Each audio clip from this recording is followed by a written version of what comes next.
Okay. Got it. All right. I think that we're good. All right. I'm not totally sure, but we're going to just hope for the best. I It's feel recorded pretty either way. set. All right. All right, everybody. Hello, hello, hello. Hello. Amalia coming to you from Chicago O'Hare Airport on my big In- cross country. I'm in the airport on this big cross country tour. In between flights, I had a connection, and Madeline and I met up here. And apologies for not making it on Sunday with the Hurricane Ophelia coming through where I was in the DC area. It threw off my whole plan. And so I had to shift, and I ended up needing to go and visit my son on Sunday.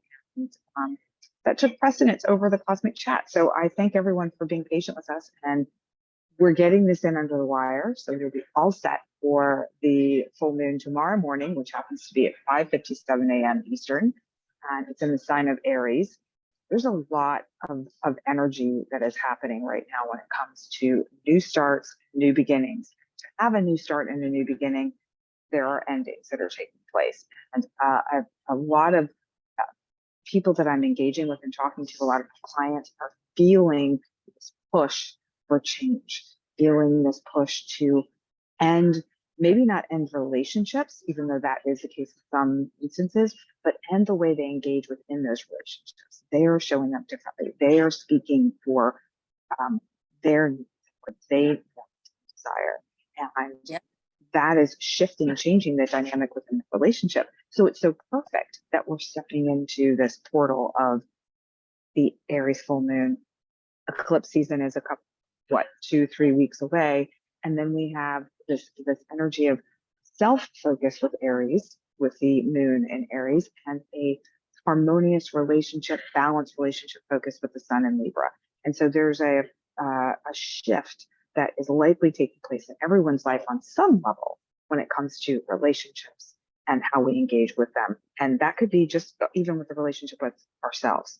You know, for me, I'm finding that too, taking this trip where I'm having to be flexible and adaptable, change up what I feel like I need in order to go with what is being presented with me and presented to me. And it's really interesting and really fun to watch sometimes, while challenging at other times. So it's a really potent time right now that we can capitalize on and optimize if we have the information that you need, which is why Madeline and I are here talking to you today. So Madeline, what would you like to add to all of this? Well, I mean, you're really tapping into what's happening with that South Node in Libra, and this 18-year cycle that a lot of people that have lived an 18-year cycle here already, as an adult, will see a repeat cycle in your Aries and Libra houses that you experienced 18 years ago. And what most people that I talked to 18 years ago either ended a relationship or that's when they got married. But the Libra South Node is the energy of releasing relationships, releasing the falsities that hold your relationships, the false relationships together. So it's like we're letting go of the distorted way we operate to hold a relationship rather than our authentic self. It's like this, the Aries energy with the North Node there. It's no nonsense time. It's a powerful time, especially this full moon is really powerful. It's like I can really feel the energies. It's not a good time to drive and travel, although if you do have to travel for circumstances, the universe protects you, but it's a good time to go spiritual right now as much as you can. We're all sort of being tested on this full moon with areas of anxiety or stress or shall we say competition or conflict in our lives. That sort of stuff comes up during a full moon. So that, and especially when we have the South Node conjoining Mars right now. So Mars is literally not in the mood. Mars is our go energy, our motivation. And when it's in Libra, it's a little weaker, so it doesn't handle its anger very well. And so there's a lot of and we have a Venus squaring Uranus. Are you kidding me? In the next 3 or 4 days, people might suddenly just end relationships, like bam, like a text. It's over, done. It's like they move out, they take their stuff, they're gone. We're going to see like all of a sudden you thought everything was sort of maybe okay, but and, you know, everybody knows what's coming in these eclipses. By now you're feeling it. You know the buildup. You can feel it. So a lot of relationships that are based on, I want to say, baloney, or you not being your authentic self. People are just done with something on a level. They're going to let go. They're not going to play that game anymore. And so they move on. It ends. Relationships are going to be ending like crazy. Unless you're in your true relationship. If you're in a right relationship, I'm noticing, because a lot of women that I read for, they over focus a little bit on their relationships. So you're going to be less focused on your relationships and more focused on your Aries house, which is, for me, my 10th house. So we'll be talking about that for everybody. But this full moon in Aries is very, very powerful, not because it's the big super moon that everybody keeps talking about, because I don't quite get that, but what makes a full moon powerful is that it's in the same energy as the nodes. So what does that mean? It's a precursor to the entire eclipse season that's ahead. So whatever plays out during this eclipse is going to be the theme of your life, and areas of how you manage over this full moon dictates how you're going to handle this 18-month period. If you're going wild and you just have a big outburst, you're going to go back around. You have to learn this lesson to chill. On some level, let something go, consider it a loss. Like, you know, don't get mad over it. And I already know my lesson that's coming up. So the more spiritual we go about this, it's happening in the constellation that's very supported by spiritual. It's a spiritual test to see if, even though the universe isn't testing us, it's a test, because we have a choice point. So we have a proof to the universe that we're ready for the next higher level. We're ready. We've grown over this. This doesn't hold us back. This isn't a problem for us anymore. We know how to not let this throw us off our center. We've empowered ourselves. Aries energy tests you. Are you in your power? And past this test, you go up to the next level, which is the new initiation that you were talking about, the ability to take on some sort of new level of responsibility, just to take on something new that's even more challenging, because we're growing. So, well, and I feel like I want to just mention too, one thing that I've noticed is that for those who have their Chiron in Aries, they are clearing out some significant karma and healing some very deep wounds. And so for that would be men and women that are around the age of 50 years old. You know, you've just come through that Chiron return. Right. And so for those folks, like right now, around that 49, 51, 52-ish range, you are likely going to be feeling the kind of, to me, it feels like the final vestiges of it. Like you've probably already done the heavy lifting, and now you're just doing the little cleanup, the tidying up after. Yep. And you know what? You're spot on there, because that cleanup is the sort of little test there. You know, do you stay on that path of stirring up more of the mess, or wipe it away and say, you know what, I'm starting a clean slate. I'm not going to get angry about this. Consider it lost. Let it go. And I forgive you. Forgive me. We're moving past this so I can get onto something bigger and better and more abundant, and not let this be the continued hindrance of my vibration level. And it's a deep reckoning in a way of a person's experience within their physical reality. Like I can speak for myself that, you know, the beginning of this trip, I was in the DC area with my family. So I was with my not anymore husband and my kids. It was a beautiful trip. A lot of stuff got stirred up for me emotionally, where I just felt like, wow, those things are so different. Even though they're different, I have the most magical life. I was still feeling a little nostalgic for what it used to be. And just connecting with family, my kids, my not only husband, just sitting in the same house that we used to be in together, and having that kind of family time that was the same yet different. It was really, I found it really emotional. I didn't expect that at all, but it was really emotional. Well, in Vedic, this is a full moon Pisces. So, and the nodes are just transitioning into Pisces in Vedic. So it's a different, I mean, that energy is that's the spiritual element to this. I mean, I always am aware of both, you know, when I do Yeah. readings and look at Yeah. the astrology, because I can see it both playing out. So in Vedic, this is a very spiritual, it's happening in a constellation as well that is extremely spiritual, which means the veils are very, very thin. So there's ancestors coming through. It's a very sort of, the more spiritual, you have literally a choice on this full moon to go super spiritual, which is why I'm not driving and I'm just walking around the woods. and then, or just to, you know, do the Aries energy of like, the positive Aries, and I can feel the positive Aries in this as well, is that feeling really invigorated and recharged and ready to operate in the world, you know. So there's a really powerful positive energy, and really the full moon is the fruition, the arrival of something, the results of, we had a double new moon in Aries earlier this year. We had the one at 0 degrees, which this one really activates more the new initiations we made around March 20th. So whatever we initiated, that's why it's so great to initiate. Just initiate something you like to do on a new moon, just for fun. Watch it bear fruit at the full moon, you know.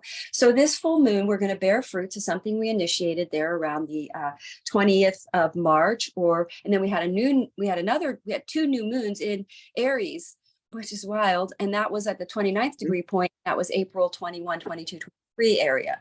So you know, look back and see, but basically we're going to see some results towards that. And it's part of the nodes, because the nodes are there. So it indicates it's a big part of your new destiny. It's a part of your calling, a part of our purpose here. So we're aligning with some sort of results that enable us to continue on our destined path, our higher destined path. If you initiated something in that Aries new moon that would enable you abundance to continue.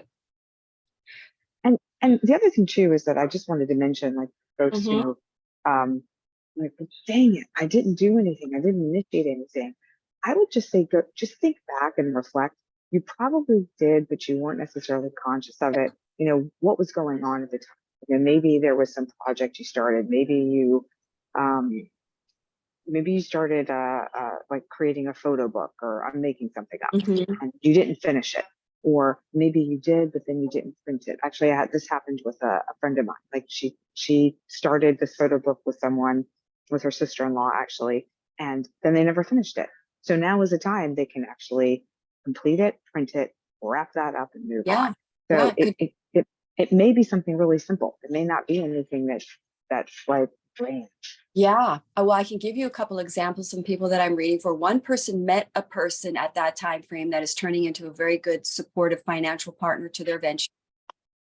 So they are now financially supporting this person to take on they're doing a co-business. It's absolutely in alignment with their chart. Another person started their website. There's their website that it was a new moon in their third house. They started a website. It's now taking off. It's going really great. Now they're seeing results. They're getting clients. Another person started studying a new modality, a healing modality called muscle coding. She's now landed with like 10 clients. She's exciting. Hitting on her full moon right there. Clients, boom. So whatever you're right. It is hard to really know. I know what I did on that day. I sent off emails. I started emailing a weekly email, which I then took a break off on my retrograde season. So now I'm back onto that. And I also started a little bit of a shift in my social media platform. So, you know, and that may not seem like you changed something, but if I look back, I realize on that day was the first time I ever posted it that way. Right. So it's like, you know, you can look back, you'll find you may have emailed someone you talked to a friend from the past that you haven't heard of in a long time.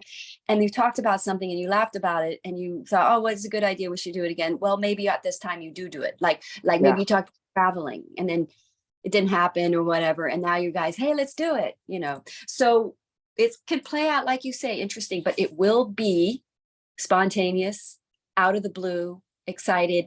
And also be careful, because you could suddenly think it's this and you jump gung-ho, because the Aries energy is jumping in without thinking, without being overactive, especially in these energies of like overreactivity, because people for the South Node portal opening up in that Libra area is like no, don't be polite here, go for it, like kind of energy. So it's possible that you go for the wrong thing. So stay intuitively spiritual and don't commit yet.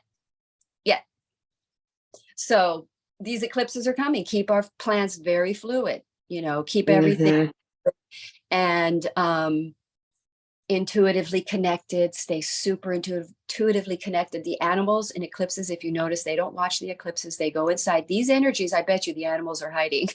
Bet you. They're not out. They're in undercover.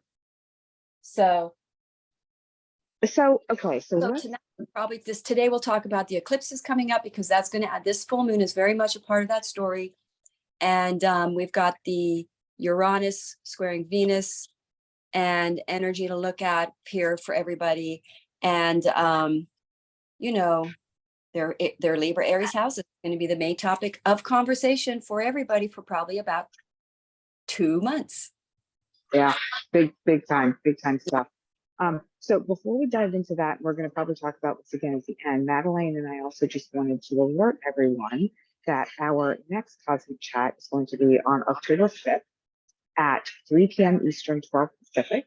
And we have a really exciting surprise, is that Madeline and I are going to be doing this cosmic chat live together in the same location. And so it's going to be a really, really special cosmic chat. So we hope that you tune in live and are there with us to celebrate this gathering, if you will, of the two of us to be able to share this with you. It's a really, really cool vibe going into this eclipse season. So it's just going to be really fun, really powerful, and we hope that you join us.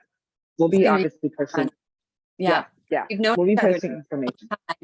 Yeah, we've only known each other virtually. For all I know, you could be AI. That's right. I'm not real. Now to see you in the real world, I'm like, you're a real person. That's right. That's right. I think most people are surprised how tiny I am. Like I'm just like this really? little peanut. Yeah, peanut of a thing. Oh, how funny. How tall are you? 5'3". Oh my gosh, I will be surprised. I did think you were more like 5'8", 5 something like that. Most people do. I'm tall. I'm like 5. I'm 5'7". No, I knew that. I could feel it from you. Oh, you could? Oh. Yeah. I always think I'm small because I have a small head, but anyway. Yeah, most people, just because of my voice and my energetics, I think they just think I'm bigger and I'm a little tiny thing. I totally thought you were going to be taller. Yeah. Okay. So it'll be fun. So everybody, you'll tune in, and I'm going to do my best. So Madeline and I are going to be meeting for the first time at like 1 o'clock in the morning. So it's going to be kind of dark, but I'm going to do my best to record the meeting, because Madeline's kind enough to pick me up at the train station, and we'll be sharing that with everyone. It'll be kind of fun. So I'll do a video of the train coming in, this lonely, quiet old train station. Oh my God, it's gonna be great. I can't wait. Yeah, it's super fun. Okay, so let's dive into the moon vibes here and see what's going on. Sharing. Okay, we'll share the screen. Okay, so there's the full moon here coming in at exact 6 degrees 2 of Aries, hitting in the west coast 3 a.m. in the morning. And the sun will be at 6 degrees Libra, which when you see there's the new moon, the full moon, and there are the nodes in the same sign, the more powerful the eclipse, the closer the moon is to the nodes. So the nodes on the 14th, the moon will be up here at 21 degrees, really close to the nodes. So we're preparing for major, major shifts and changes, new initiations, letting go of old relationships and initiating new projects that most likely involve new relationships, which is why the old ones got to go. That's why Mars is there right now. It's time. It's like clearing the slate.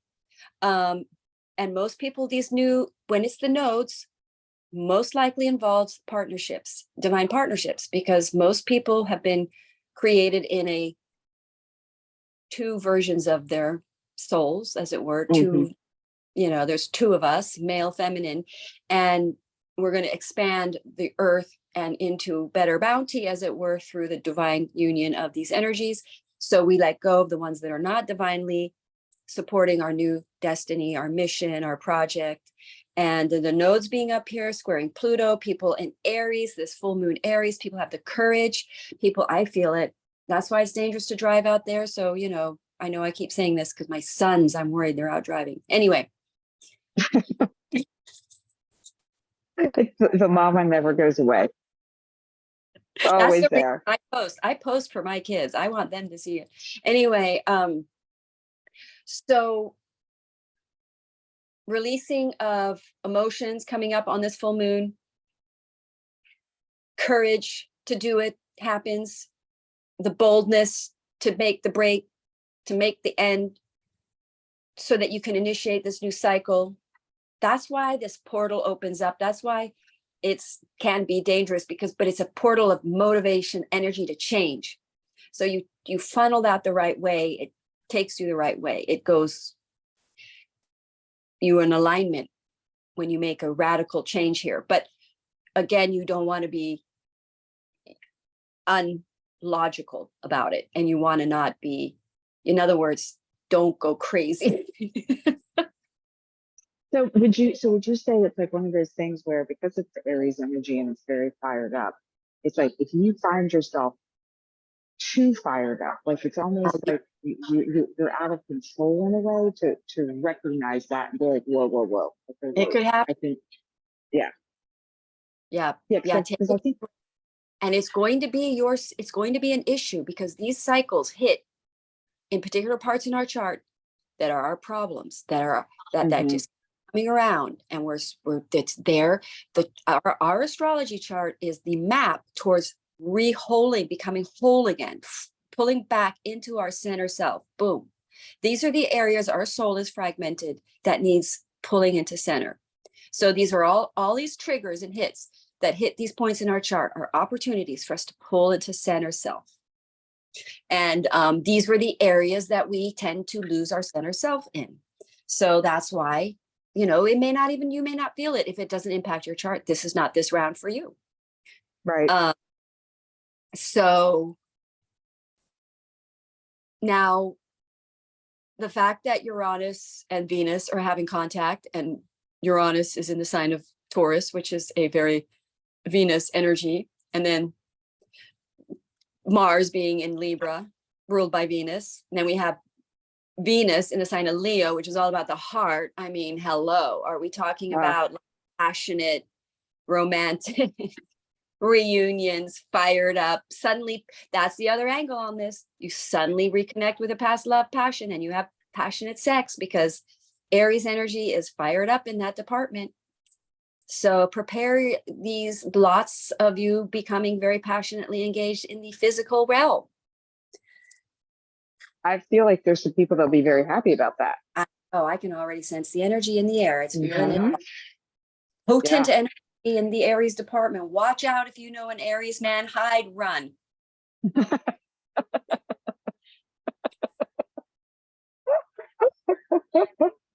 Or maybe it'll be super fun, as long as you're aware of what's going on. Ride of your life, because this is going to be a great energy. I can't believe I'm talking about it. Oh, I guess the energy is showing up in this way for you. There, sitting on my Jupiter right now. My Jupiter is at the same degree as this full moon, so I don't know what's happening to me. A little nervous. Anyway, back to being serious here. So that's the Uranian Venus square reunions energies. Also people, that's adding the reunion energy, because people are stopping holding back. So if you have Mars on your south node and you've been holding back and walled up about something, it now, the heart just goes boom out. You can't hold it in anymore. It's a Tower card of emotions. So that's why this eclipse has it's not an eclipse. That's why this full moon has an eclipse element to it, because your destiny will shift and change when the nodes are involved in the same sign. This is part of the way that your destiny is changing. So relationships ending absolutely changes your destiny 100%. And new passionate relationships beginning is initiating the new path of your union with this person, because you have a project with this person. You have a soul contract, which has been in the works right now for everybody coming in their readings, and this Aries energy where we get angered and where we have this weak point in our soul, in order to become good enough for the next path, you have to get over this childish thing that gets to you. Mm-hmm. And so that's happening at the same time. But anyway, it makes you walk more authentically in your truth, in your power. We're Chiron and Aries as a collective. We're becoming in our power. We're walking in our purpose now. That's what's going to ground the new earth. We're stepping into the age of the Aquarius. The people are definitely going to be in the power. You know, a lot of people are afraid of things. You know, it seems pretty scary, but the people win. So just remember that this happens every 240 years. History shows it. It's a repeat cycle. Mm-hmm. Yeah. And so the energies support independence. The energies support spiritualism, because the 5D is astrology. The energies support following your astrological blueprint, your chart towards abundance. It's there, it'll work. In these energies, all things Aquarius are supported. Getting together with your friends, creating groups, creating tribes, going on social media, empowering the people, you know, helping people. What I do is I help people step onto their true calling, their true abundant path. I watch abundance flare up in their lives. And we have to walk our abundant path. If you're not on your aligned abundant path, your sunlit path, you're going to struggle, because the energies support the individual path right now. That's the energy of Aquarius. It's the independent. That's what our country was founded on. That day was when Pluto went into Aquarius. Right then, it was like people taking back the reins. Bastille Day happened on this day. Magna Carta happened at this time.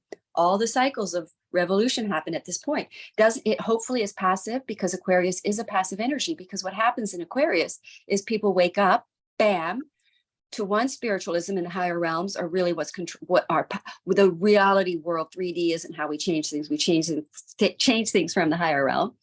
And we see the importance of working with the unseen forces to create abundance. We're connected, we wake up, and then we destabilize the 3D by visualizing a better 5D. That's how we change it, not by battling the 3D, because battling the 3D is violent, it's rough, it's dirt, and it just creates more chaos.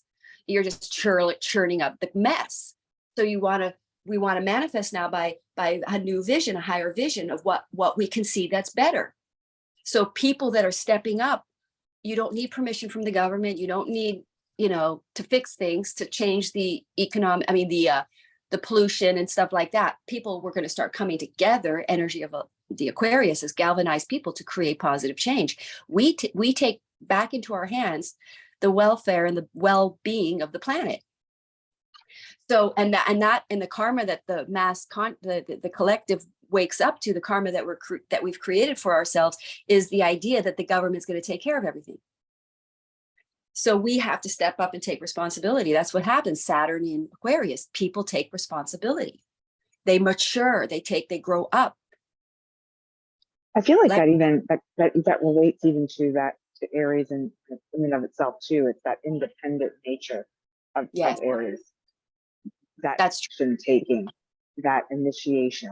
And then we have, and I also love the Libra energy, because it's also about, yes, you have to rise as an individual. Yes, you have to look out for yourself to make sure that you are stepping up the quote unquote right way, the proper way for you, and being aware of everyone around you, the relationship you have with people around you, the planet, the environment, having an awareness of all of those things. So they to me, they're partners. They go hand in hand. What we're really focused right now on the individual and how the individual can affect the whole. Yes. And so you're empowered by knowing your chart, because then you know how it was designed that you would individually help move us into the new earth. You have a specific role. Everybody that's created here has a blueprint chart where it is that you were designed to help in this process of changing over, and that your job, what you were signed up for, as it were. And it's in your chart. And the more you know that, the doors open, the paths just lines up. It's a magic. So the 11th house is the house of astrology. It's also the people are guided by, there's no longer a spiritual necessary guru or pop stars or stuff like that we follow. We're following our own higher consciousness, because we're connected to higher realms now through our own practices, through our own individual religions, our own ways of spiritually connecting, through walking, astrology, tarot, through walking in nature, being by a lake or whatever. But the waking up is that we're aligned by our higher guidance, not by a 3D guidance. And so when everybody is following a higher guidance, we all go the right way. We'll all magically, you'll line up with the path that is the right for the higher good. So, so is there something else you wanted to say about the chart itself, or do we want to dive into I was the just signs battling now? without. Yeah, let me just take one last look at it here. You know, the nodes in Chiron, that's significant. That's why this is why people are really strong and up. And we have Uranus in retrograde, which always makes people much more rebellious. I have my Uranus when I was born. That's why I'm a bit I'm a bit of my own path seeker, as it were. But the but the Chiron and the nodes there, it's like, come on, people, we can do this. Don't be chicken. Don't be scared. Yep. You know, just, you can do it. We can do it. This is powerful energy. I think it was 74 the last time after the Vietnam War. There was a lot of healing going on. People became more angry about it. And, you know, there was just a lot of empowerment. We become more in our power in Chiron Aries. So that's about it. All right. So what's the vote of encouragement? It's just, it's time to go. Time to do it. So let's talk about Aries. I'm going to probably choose cards a little bit differently than I normally do. Normally I shuffle and one will fly out. I'm going to do a little bit of that, but they just draw them. We'll see how that goes. And just as a reminder for those who may be tuning in new and want to order these cards, what's going on, I use the Lotus Wayflower Evolution deck as a remedy, as a support for each of the. And what you can do is you can screenshot whatever the flower is, give a little bit of reading on it. And then if you are interested in working with the plants, you can do out, Amalia, on your end. Okay. It might be. There's a lot of people here right now, and so we're all on the same Wi-Fi. Right. So it may be a little tough. Okay. I need you to know. Yeah. Thank you. Sure. Anyway, so okay, I'm lined up. So if you're interested in working with any of the flowers, the best way to do it is to take a picture of it, or there's a link below with a discount if you want to work with an elixir, mist, or a serum. So, okay, so Madeline, Aries. What's going on? Yeah, let's see. So Aries, wow, you guys have so much going on in your first house. You got the nodes there, Chiron there. I just want to make sure. Okay, you've got Chiron there, the nodes and this full moon. It's go time, Aries. Something shows up here in your lives that you might be surprised, because we got that Venus squaring Uranus element involved, plus the South node. One, you might be surprised at what you suddenly just get up and go do. Aries, anyone that knows Aries know that 1 minute they're sitting in a chair and the next minute they're not. So so just prepare you for flying out of that seat from some crazy inspired intuitive thing that sends you the right way, but it could also send you the wrong way, so for good or bad. So just be very conscious of it, where you are consciously. Are you consciously aligned with higher will or lower will? That's the question. So so you get then or you're responding to something happens and you suddenly jump on it. It is a result of an effort newly initiated around that new moon. So there's some sort of, suddenly you jump out of your seat and go pick the big apple that's grown in your tree that you planted. So it's a leaping energy, like going for it. It's very young degree Aries, more potent the lower the degree. You know, it's sudden, impulsive action around something. But again, this is an area in your chart that's going to be fired up and playing out for the next 18 months. So you planted it on that new moon, you're bearing the fruit, and now it's a go time. You're chomping down on that fruit. You're eating it, dividing it up, making more seeds, blah, blah, blah. So I'm using it. So we're looking at a leaping onto an opportunity that's a result of a hard effort or a planting or an initiation. Aries are very good at initiating things, are not necessarily good at following through, but they are great initiators. So this might be a surprise result of an initiation that you kind of thought you didn't follow through on, and it just faded away and is dead. But then it's surprise, and then guess what? It is your destiny. This is 100% part of your destiny. So your destiny tilts because the nodes are there because of what happens here around this full moon. And we are looking at another 18-year cycle. So this is long-term stuff. We're shifting to a new long-term 18-year, because in astrology, you hear this over and over, new beginnings, new beginnings, new beginnings. We know it gets boring, but you have many cycles of new beginnings. This is a big 18-year new beginning. You have a Mars cycle. That's a new beginning in your Mars house for 2 years, 2.5 years. Then you have a 30-year cycle with your Saturn return. You have a Jupiter return, 12-year cycle. So we have all these year cycles, and each cycle, the bigger the gap, the bigger the change, the bigger the impact. So we have this nodes as an 18-year cycle, which are extremely powerful because they come with eclipses in that house, which is how all the changes play out. So we're initiating a new 18-year cycle and a new layer of growth, learning things, a whole new cycle of growth and learning. I don't know what the word is. So for Aries, I love that you brought that up about the cycles, time frames, because I think that's so important to realize. Yeah. Yes, every moon cycle there's a new beginning, and that's important. But when we're looking at these bigger time periods, when those shift and change, and that's a new beginning, there is a significant change that's going to occur. Oh yeah, you'll be able to go, that's when I started this. That's when we did that date, and it's a big chapter. Yeah.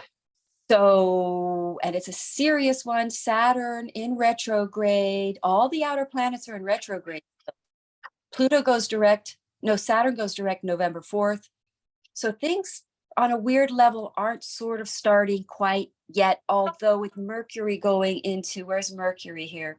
Mercury is at, where can I not find Mercury? Mercury's in Virgo, hitting that 21-degree point. Okay, we are going to see something happening, that because Mercury's hitting the degree point at where it went retrograde. So we are going to see something that now, wherever Mercury went retrograde, that was August 21, 22, 23, you're going to see something else too from that period. So that's another little added piece of info. So for Aries also, by the way, forget your relationships, false relations. You're dropping your relationships, boom, Aries, left, right, and center, south node, 7th house. If you have a contract with somebody that isn't right for you, it could be even like a 7th house relationship could be like somebody you hire, a lawyer, and you end that relationship, or you have like anything with a contract, so Aries will be releasing contracted relationships or personal marriage partnerships that are not in destiny with this, that are not in part of this new chapter, that do not serve for this new chapter. Hard. Are you ready for the cards? Okay, so here we go. We have the banana yucca, and this activates hidden potential, and the message is uncover your secret talents. And I felt like what you had said at the very beginning about goals is really going for it. This pretty much says it enhances your ability to make those huge leaps and bounds, to move closer to your goals. It's such a supportive energy of achieving that.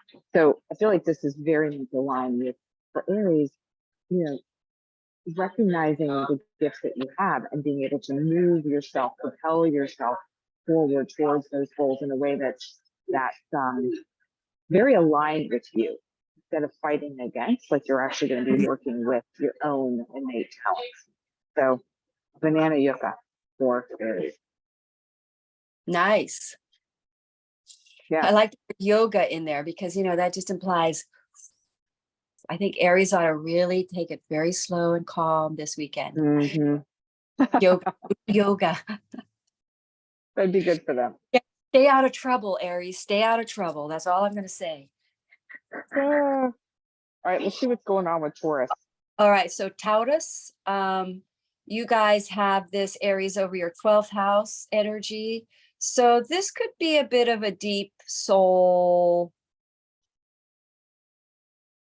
couple things for Taurus. It could be that you do something happens out in the country, out in rural, and I have done readings with some Taurus rising who do have found themselves in the country, taking a retreat and talking to people, sort of doing a project with someone in retreat that is turning out to be their person. So some kind of a writing project. So the Taurans with this full moon it's in the 12th house. So you're going solo, you're going inward, something is going to reveal itself about your soul or about some past life trauma. And again, you may not label it that, you just may get some kind of a deep understanding as to why you aren't doing what you do.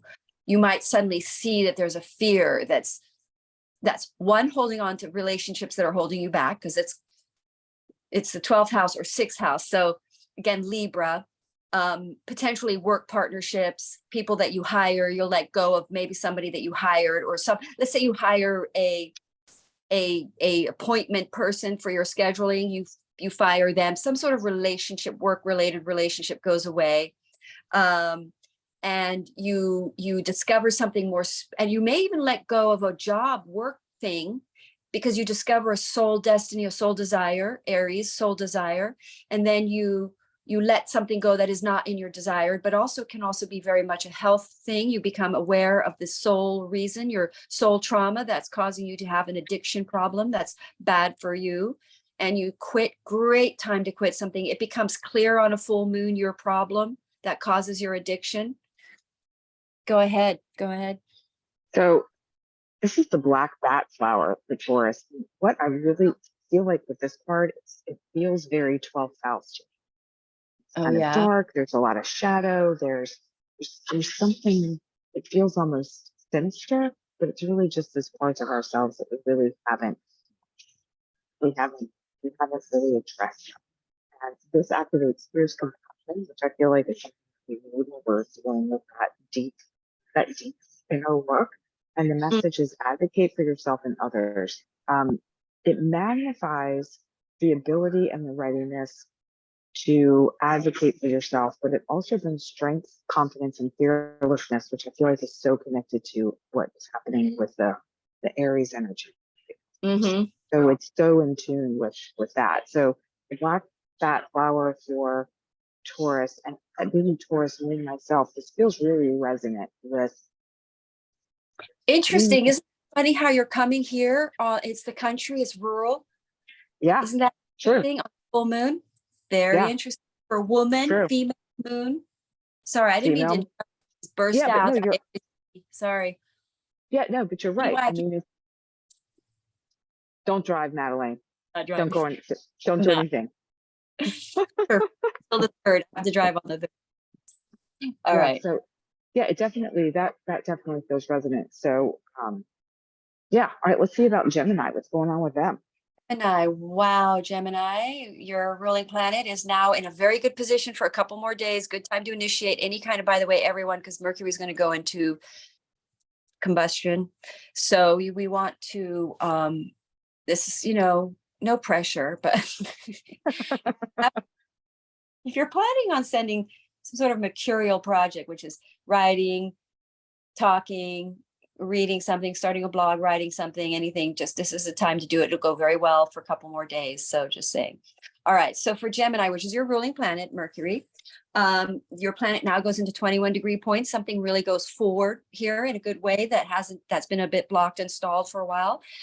You have Aries over your 11th house. Wow, this is fantastic. You make some kind of a connection with a tribe group, a friendship group that you may have met or made friends with around that new moon in Aries now comes to fruition in some way that shows you your calling, shows you your person that could happen to all because of the Aries South Node and this 11th house. So the Libra South Node, your 5th house.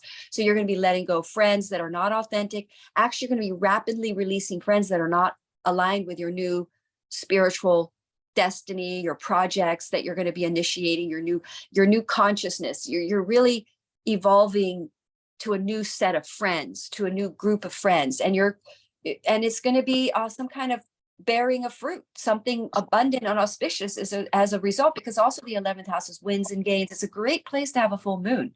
It's like, and plus you're going to have eclipses there. So Gemini, you're going to have quite a lot of changes in your friendship groups, in people you hang out with and associate with, and connection to tribes. You may suddenly you may have began like let's say you joined a group or some cause. Now that cause comes to fruition. Something happens, something good happens because of it. You get a prominent role in the project. It's part of your destiny. Something happens that aligns you to your destiny through friendships group, through tribes. And it happens through letting go of old friends that just aren't aligned with this new path. They may have a different philosophy than you do. They may not believe in it. They may just think they're skeptics about this subject, but you find a group of friends that are not, and they take it seriously, and you can go forward with them. So that's pretty cool. Go ahead, Amalia. I think. So we have the squash blossom for Gemini, and with this, it activates the liberation. It connects with the physical body, but it also connects with creativity, which is where you started what you were saying as you were talking about Gemini. That creative fire, if you will. And this also is connected to your sacral chakra and your solar plexus. So you have that fire, you have that sense of wanting to birth something and create something. And so squash blossoms can be really supportive of that, and also helping you, if that project really wants to tune into that creative fire within you and that force within you, it's going to help you be able to do that. So squash blossom for a Gemini. It's a good one. Wow, that just feels like they such creative, inspired, some sort of creative, inspirational project coming in. That's exciting. It is very. That card, just feel the fire of Aries in that card, couldn't you? Yeah. All right. Cancer. That's me and a lot of other people I know. Cancer, you guys have these eclipses happening in your 4th house. So your guys are going to be moving, shifting home property, letting go. If you own a lot of real estate, you'll be maybe releasing burdens, ones that just aren't really part of your new destiny, living situations that are not aligned with this new project that you're going forward with, because you're going to have the nose in your 10th house. So you have this as a full moon in your 10th house. So whatever you seeded back in March 20th, April 21, most likely more March 20th.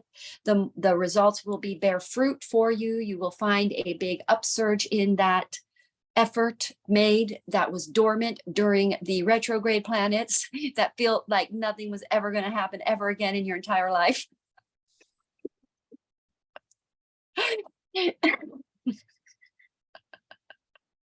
Sorry, I just have to take a moment with That's why I just paddleboarded all summer long.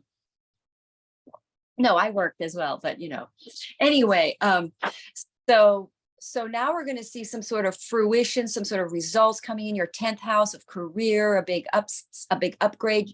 The nodes in your 10th house are time for bold initiations and creative projects, career projects involving other people, because you have the south node in your south, you have it in the 4th house. You'll be letting go of family. You'll be letting go. And when I say family, I don't mean like just abandoning them, but you'll be letting Cancer, no offense, you all over focus on your family and your relationships. So this is a time for Cancer where they really are a little more balanced. I'll be honest, because they are a little too relationship and children and family. So Cancers that are on their 2nd Saturn are going to be really initiating their new big project, because Cancers are usually here to be amazing mothers. They're amazing parents, but they're also to become parents in a way as in older in life to the community, So Cancers are rising up beyond the role of mother and child focus and relationship nurture to stepping forward. I can look at I feel it. I'm in the energy. It's Wonder Woman energy for Cancer. And, you want to take advantage of these eclipses when you have the Aries in whatever house you're in. You want to go for it, and you want to go for it in the most aligned way you can to your calling and purpose, because you won't waste that, because this is a real energetic support to your career right now. So you want to take a risk jump in, go bold, go brave, because it's a skip step up, and especially with the nodes there. If you're aligning with your true calling, your nodes, usually if you have nodes close to your sun, your ascendant, your moon, I have the nodes on my ascendant, which means I didn't go for my nodes in my last life. Like if you reach for your nodes, you skip step, like, because you delayed it, and then it goes boom. So Cancer, this is the chance to follow your north node, follow your Jupiter calling, your nodes, your MC, tune into who you are, what you're here to do, align your calling, align this energy with your true calling, because then it sustains you for a long time. And don't waste your time on relationships that are unsupportive. You're not going to. And you're also going to let go of your children a little bit and let them be more independent, because they need it, because you're too much of a mother. They need the independence. Good for them. Okay. So strawberry blossom is the flower for Cancer. And what I thought was really funny is this card came out right before you were talking about how during the retrograde cycles that Cancer just felt like nothing was going to work out. Like it was just going to be awful. Like it's like I'm going to be in the doldrums forever. And this is saying, expect the best. Be optimistic. The tide is turning. Things are shifting. And even this card to me looks bright and happy and cheerful. Like there's just something kind of nice about it. So I think Cancers are blossoming in their career house too. well, is your Cancer? Where's your Cancer? 10th? Rising. I'm 0 degree Cancer rising. Oh, rising. Okay, so first. Okay, interesting. Yeah. 9 degrees Aries, this full moon. So I'm feeling quite shocked. Very weird. I mean, you know, Cancers are going to feel, you see, when your moon ruled, you are really, that's why Cancers really have a higher volume experience on the lunations, because they're ruled by the moon. So Yeah. you're very sensitive to the energies of the moon. Interesting. All right, so let's see. Leo. Venus still in your sign, stationing direct, squaring Uranus. Your ruling planet's the sun. You too are very impacted by the eclipse, probably a little more with the energy of where the sun is, which is in Libra. So again, that's activating your house that Libra is in for this period of the eclipses. And that is what house is probably your 5th. Let me take a double check. For Leo, Aries is in your 9th and Libra is in your 3rd. Okay, so wow, watch out, Leos. You guys might lose your cool a little in the verbal department, in the communication department. You've got a full moon in your 3rd house in the sign of Libra. You're not going to step on eggshells around a situation anymore, and you're going to stomp on them, and you're going to say what you need to say. And with the Aries over your 9th, you have a whole new, utter, complete shift in perspective. I've seen the 9th house lunations I've studied, because it's a little tricky. Either traveling, if we'll go 3D on it, you get to go travel somewhere, you start teaching a course, something that's involving teaching, writing, something could really become in the material realm a result of an effort. If let's say you contacted a publisher to publish something, you get a letter back, they're going to accept your submission, which then changes your destiny. Then you become a writer, and then your book is published. So something like that can happen. I'm in the midst of something similar to that right now. are? So that'll be interesting to see how that plays out. So Yeah. I met with someone to work on my book cover. A dear friend of mine, she's doing my book cover for my book Lead to Me, doing some formatting. And then I have another dear friend of mine who she does PR, and she was putting me in touch with a writer for a national publication related to my book and related to some of the topics that I talk about in that book.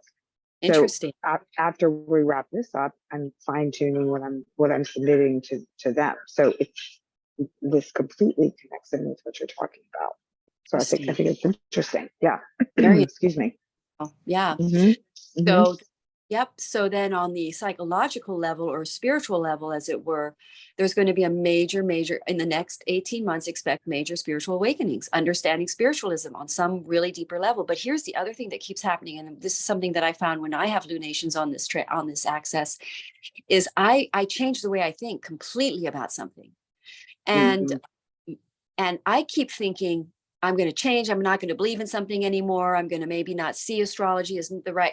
I keep thinking, well, maybe I'm not right about astrology, or maybe I shouldn't do tarot. And the weirdest thing happens is I get a spiritual awakening, and I see even deeper why it's even more important. I need to learn even more about it, and I need to go in this all the way even more. It's like, it's crazy.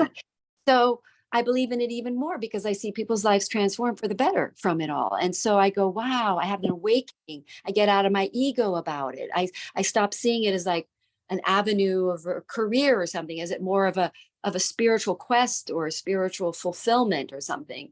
And it's like you just become more aligned with a higher consciousness desire, higher consciousness angle on your life. It's a nice eclipse, although it maybe doesn't show as much materially, but it might as well. If you have initiated something that can expand consciousness for the humankind, because the ninth house is all about expanding consciousness, discovering new higher spiritual concepts that help humanity. And that's not necessarily just the avenue of spiritualism. It can be through yoga, through traveling, through understanding other cultures. It's a galvanizing energy of the cultures. So travel, full moon ninth house, the eclipses in your ninth house, travel can be activated, which you're doing. I mean, you're kind of traveling, but usually it's cross-cultural. But Well, it's not, yeah, because it's a more of a long distance cultural travel, but I am traveling long distance. I mean, I'm basically spanning the entire United States. Yep. So, and culturally speaking, while it's still in the United States, it's going from East Coast to Midwest to West Coast. And those are very different Cultures. vibes. Yep. Mm-hmm. Yeah. So martinis, bikinis, and palm trees, and boats, and fancy cars. I left that behind. To timber boots and flannel shirts. Flannel shirts, yeah. Yeah. All right. So I just want to pop in. There's two cards came through for Leo, and I think that when I didn't realize this, but when you look at them, they're very similar looking. That's quite interesting. So we have the rose here, and the pomegranate flower here. The rose, to me, it is the highest vibration flower. It signifies love, and Leo is all about love. So hearts. And then we have a pomegranate flower, which is this bright orange with yellow, which to me, it represents the sun, which is the ruling.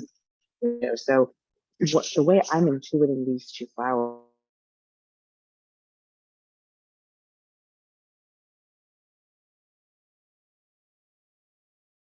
Hello.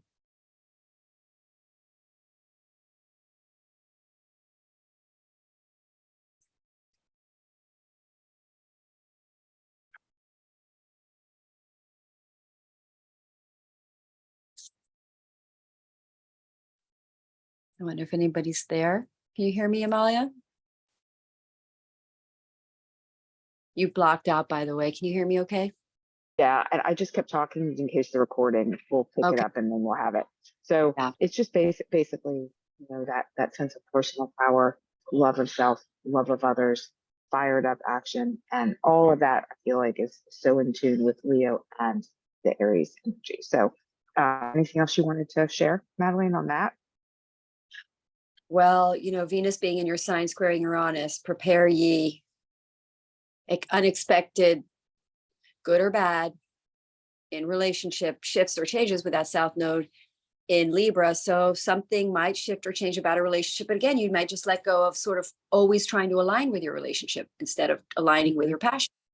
So there's more extreme or more softer versions of these transits you can experience depending on your chart.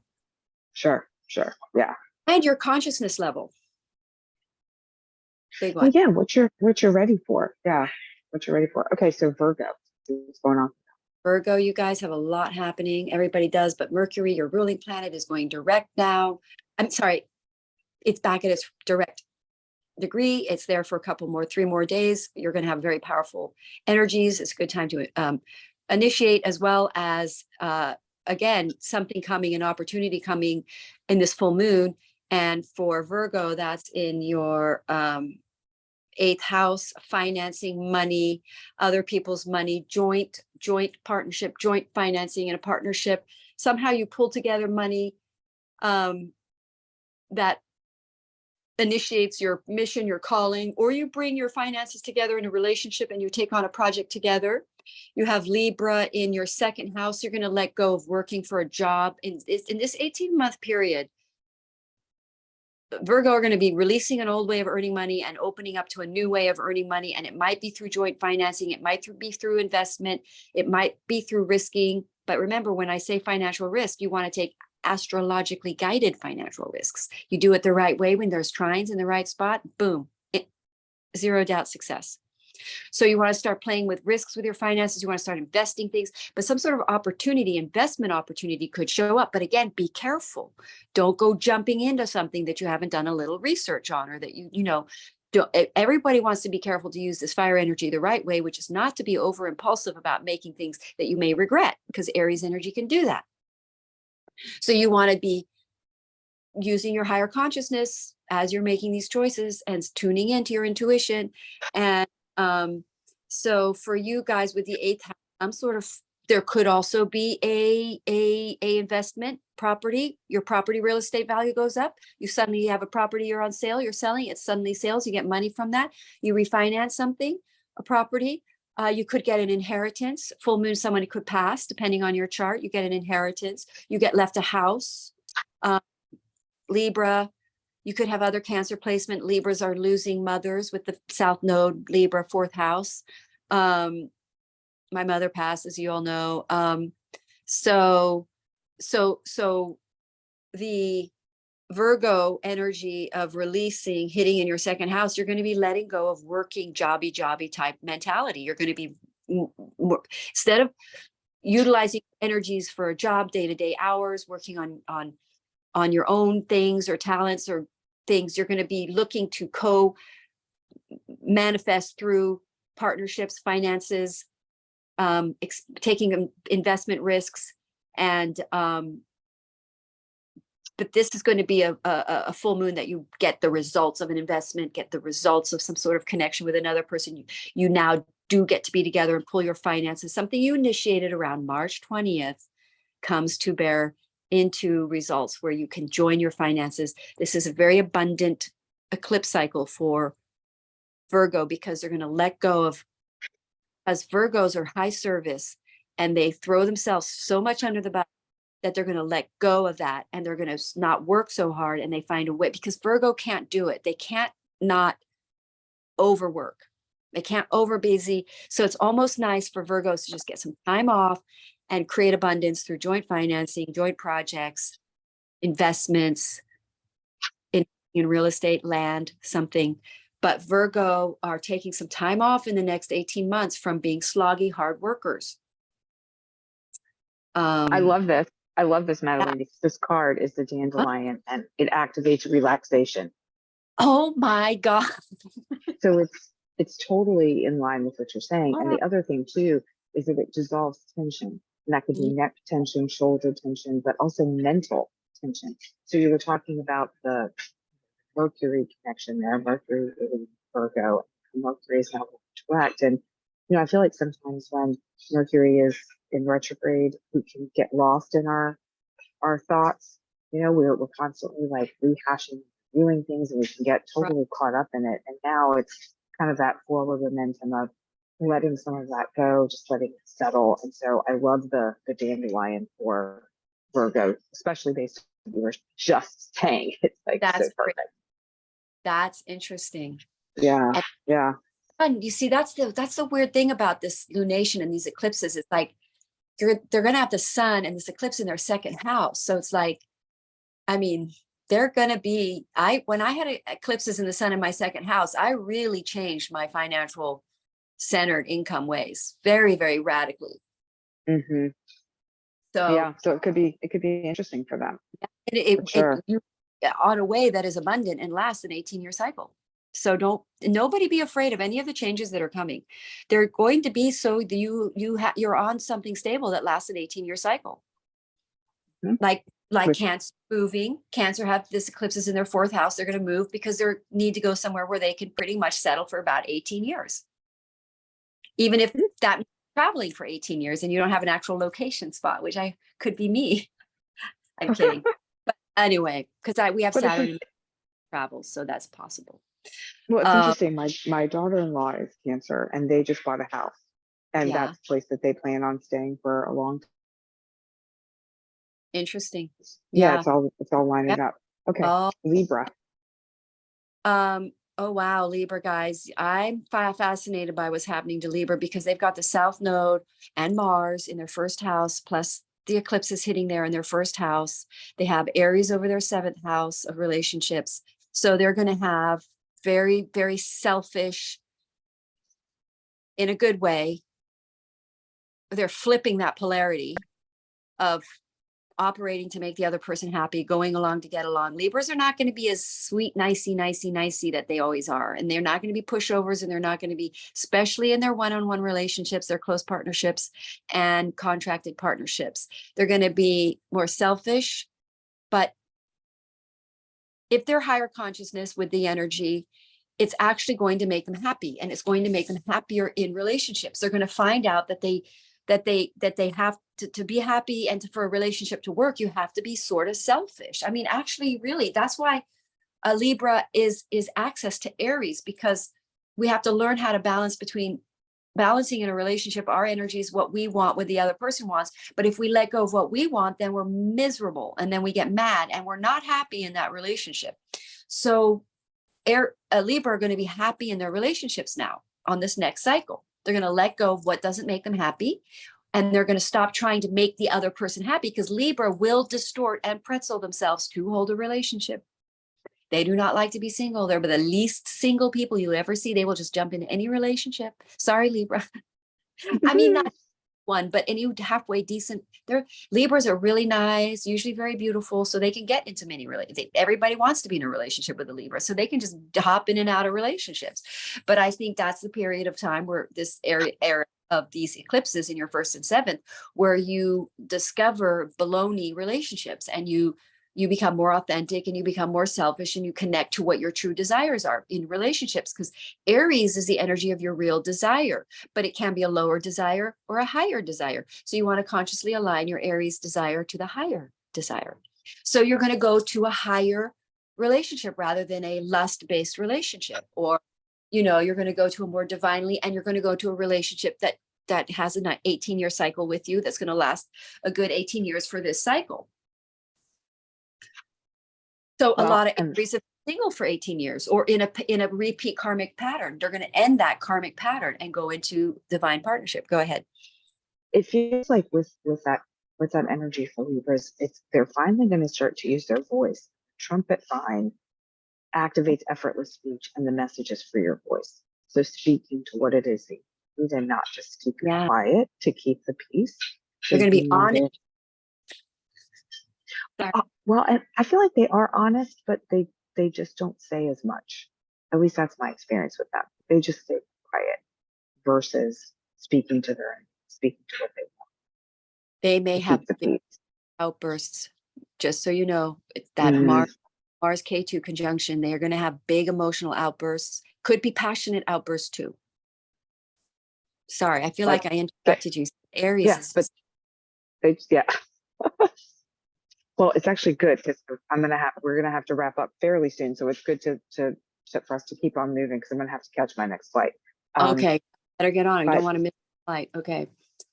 Okay. Yeah. So where are Scorpio? See what's happening with them. Yeah, so you guys are ruled by Mars. You're going to have a very powerful experience during these eclipses. You just got out of your last eclipse cycle, so this is another kind of an interesting cycle for you, because it is ruled by Mars, Aries. So you will feel this strong, even if you don't have any exact planets aspecting this, but you have Aries over your 6th house, full moon. You're going to basically a work project, something comes to fruition, a work project, a job involving sort of a day-to-day habit, something on day-to-day, your day-to-day life changes, you know, because this new something new comes in that you planted, the results of the seed you planted April, March comes in, changes your day-to-day routine. You could also get an illumination as to the results of some health you started around that new moon, a new health practice, something to improve your health. You quit something, you now see the results, the positive results of that. It bears the fruit of that new health routine you took on. So what else can we look at the sixth house? You could suddenly find out that somebody you know is an enemy, because the sixth house can be hidden enemies. You reveal an enemy is revealed that's working against you, that isn't really supportive. And so you let that relationship go because that hits your 12th house. So you're Libra over your 12th house. You're letting go of people that are not aligned with your soul. You're really tapping more into your soul connected energies. You're letting go of, again, really sort of superficial relationships, or just people that you can't relate to on a real level. What else? It says a Mars eclipse. So, and Scorpio is the feminine of the Mars. So it's emotional for you guys. It'll be emotional, but that's also how the connection is deep and real. It's emotional. It makes a real change because it's emotional. Courage, motivation to start something, do something, and jump on an opportunity. Well, Go right ahead. here, jade succulent activates presence and the messages go for it. Now, the other aspect of this card I want to bring up is it touches in on the physical aspects too of strength and vitality, which connects with your health, and then also about it's like an expansion of your life force energy and expansion of what you are, your unique presence, your unique gifts. And so I feel like this really does touch in on what's going to be happening for Scorpio when it comes to their projects that relate to their work, maybe projects that relate to their health, the different areas of their life that are ready for them to really blossom, ready for them, especially since they're coming out of that eclipse season from the last 18 months. Like now's the time that they're going to start to see the fruits of those labors, and yeah, it feels kind of bright. Well, yeah, I think for Scorpio, they're going to be basically experiencing new work project in this eclipse cycle. Okay, well, we shall see. Feeling motivated to do it, charged up. Mars, Aries, the nodes in your Mars house is motivating you, giving you energy, inspiration, desire to start things. Okay, Let's go. do it. Okay, Sagittarius. All right.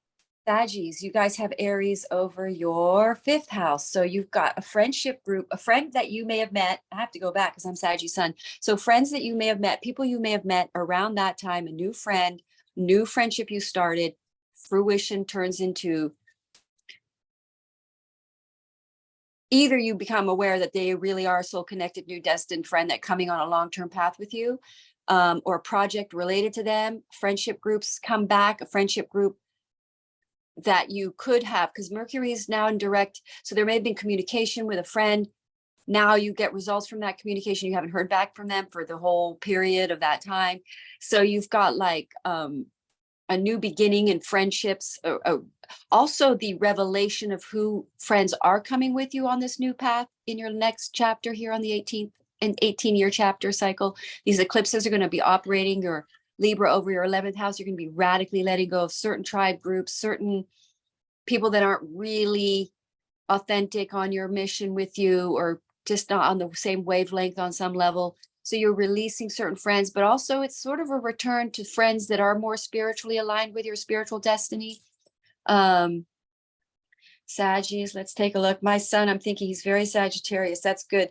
So like, so you have Libra over your 11th. So you're really dropping a tribe or a friendship group that somehow aren't in the same. You're shifting your tribe group. You're shifting to a tribe group that is really a part of your because these eclipses are in your 5th and your 11th. So your new destiny very much involves social media or a crowd or an audience. So you're really shifting to the right audience, the right, go ahead. I forget the time. Yeah. Yeah. So the fire star orchid for Sag, I love because it activates creativity, wild creativity, thinking outside the box. The 5th house, the house of creativity. Are you kidding me? Yes. A big creative, Exactly. or you could get pregnant. Thanks for reminding me. Go ahead. Yeah. Yeah.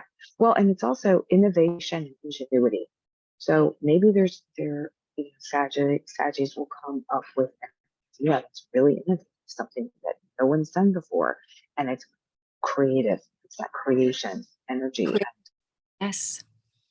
Creative projects as you put online that you do with a tribe group. It's about Aquarius subject matter because it's the 11th house. So yes, sorry. Could very well be. Yeah. Okay, Capricorn. Capricornians, Aries over your 4th house. So you have a full moon in your 4th house. So you're going to be a new place of living becomes maybe you applied to somewhere to live and now it's available. You can go move there. Full moon there, a new family. You know who your true new family are. Full moon, mother, relationship with your mother, something involving your mother, heritage, family heritage. Maybe you're left, somebody dies in your family and you're left a house, or you move in with your mother because you have to help her out for a while, or you discover your new true family. A lot of Capricorn, a lot of Cancer, Capricorn axis are really on the search of their true family. They see who their true new 18-year cycle place where they're going to live, that they're going to really settle in this eclipse period. Their living situations for Capricorn are going to be really shaky during the eclipse season. A lot of changes. So prepare you, Capricorn. If you're in a slightly not sure long-term situation, go ahead, start looking for other options. But also with the Libra in your 10th house, you're letting go of the work. You're taking some time off. You're releasing a attachment to a kind of toxic situation in work, a relationship, work relationships you might be starting to let go of, or letting go of a false relationship that isn't what you really love. But go ahead. I could ramble on, but I don't want you to miss the plan. I don't, me neither. The part the Capricorn is just not being rather elusive. What I find so funny is that about this, my Capricorn guy and my one of my Capricorn people, he is having some work shift happen, and he's having potential there's a home or a family sort of, not a family shift, but just like a home and living and ancestral stuff come up. So it's so fascinating how it's the same house, same sign, but it's showing up in different ways. It's that's so cool. Yeah. So Madeline, it's nothing's coming through. So you tell me when to stop. Oh, okay, stop. Oh, this is a nice one. Oh, Pink Magnolia. This activates self. Like older mother energy, like your mother's energy, or the older lady. I don't know. It actually does. It kind of reminds you of like a floral fabric that would be on their couch that's covered in plastic. But it's about taking care of yourself and feeling whole and worthy, and just take care of yourself. Take care of yourself. And for the two Capricorns, I feel like that's so true for them, where both of them could have a little more time, very cognizant, loving themselves more and taking that time for themselves. So that's so on point for them. Okay, so let's dash through Aquarius and Pisces. Aquarius, you guys have Aries of 3rd house. So you have a full moon in your 3rd house. You're going to have the series of eclipses in your 3rd and your 9th. So you're going to have a whole new, you're letting go of some sort of old belief system, plus maybe letting go of traveling or letting go of teaching something, but you're also letting go of a belief. The main thing about this eclipse season is you're radically shifting your belief system, and you might learn something really new because you have the Aries over your 1st house, and also the 3rd house. Also the 3rd house is like, You may start a website. You have a lot of motivation to do things, to write things, to start websites, to do a blog, to start maybe a social media handle. This would be a great time. But also if you started one around March 20th, it takes off full moon. You get some results of something you wrote, you talked about.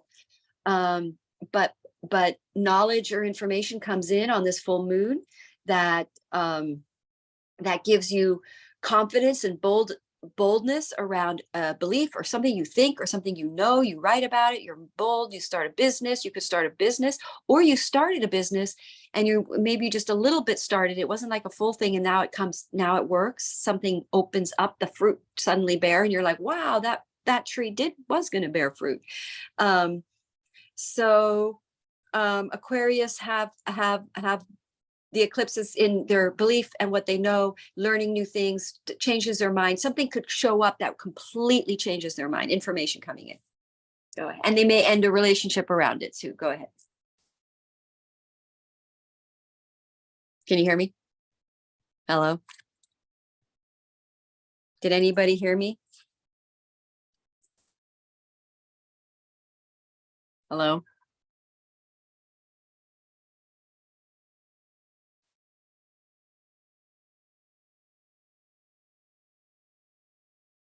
Hello? Hello?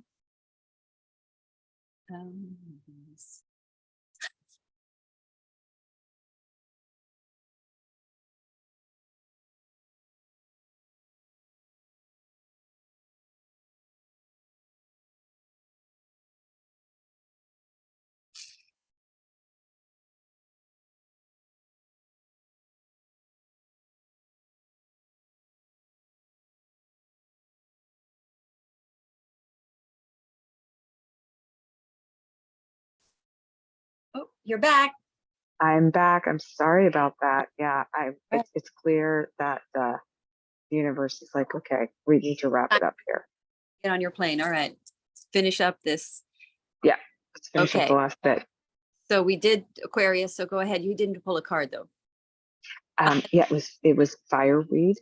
Or, I'm Okay. sorry, wild hawkweed, which activates fullness and falling in love with yourself. So it's really just about cutting through all of those things about your life that are not aligned with your true desires, not part of where you want to go and who you want to be. So that is what's happening there.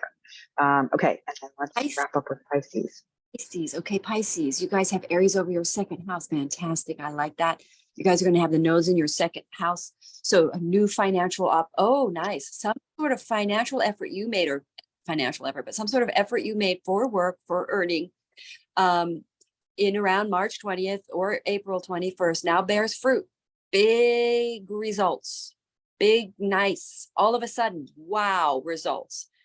Libra over your 8th, you let go of a debt. This could be very good news for Pisces. They now don't have a debt. And I know one that would be very happy to hear that. My son. Something good is really in the line for Pisces around finances. They're letting go of debt mentality or bad behavior around debts and things like that. And then they really start to become financially more abundant. Big, shall we say, deliverance of abundance is landing on Pisces. What else can I say really quick? It could be romantic as well, because, you know, the second house is ruled by Venus. So it's a romantic potential there with this Libra axis. So you're really letting go of also a big fear. You're going to be releasing some sort of fear of people pleasing. And because of your money, you're worried about walking eggshells because of money and making people happy that you're dependent on. So you've always got to treat people really well that you earn money with, and they're real maybe not so nice. And you now let go of having to worry about these connections, and you can now trust your own independent internal. You have a talent there with the Aries in your second house. You have a talent that you can make money off of that now bears you fruit. Go ahead. Papaya flower. And the papaya flower activates receptivity. So I love this. We talk about the second house to be receptive, ready for those gifts and those blessings to come in. This also magnifies compatibility within relationships. And I would go so far as to say, perhaps balance. So the balance may need to come into play because you're staying more firm in yourself. the balance may come into play because maybe you need to be a little more gentle, a little less. Usually with Pisces, there is a gentleness. One of my siblings is Pisces, and she is very gentle, but she can also be very aggressive. We've got this aggressive energy right now, so just to be aware of that.